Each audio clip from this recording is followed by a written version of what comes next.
Hi అండి. మా అబ్బాయి చూడండి వాకిట్లో ముగ్గు అస్సలు ఉంచడండి. పెట్టిన 10 నిమిషాలకి ఆడికొచ్చి బయటకొచ్చి కానీ చూస్తే దాన్ని చెరిపేసే వరకు నిద్రోడు. అలాగే తులసమ్మ దగ్గర ముగ్గు కూడా ఉంచడండోయ్. చూడండి ఎంత పట్టుదల వాడికి. ఇలాంటి పిల్లలు మీ ఇంట్లో కూడా ఉన్నారా? నాకైతే 4 గుద్దులు గుద్దాలనిపించింది.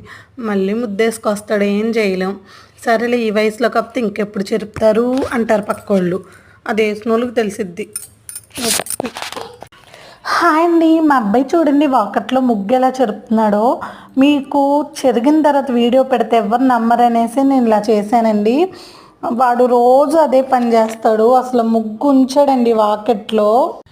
నేనైతే ఉదయాన్నే లేచి ఎంతో ఇష్టంగా ముగ్గేసుకున్నానండి, రథసప్తమి కదా అని. సరే పూజ ఈ లోపల నేను చేసుకుంటా ఉన్నాను. వాడు నేను వచ్చేసరికి ముగ్గంతా చెరిపేస్తున్నాడు. అసలు ఆ ముగ్గు అయితే వాకట్లో ఉంచడండి. నార్మల్గా అయితే నేను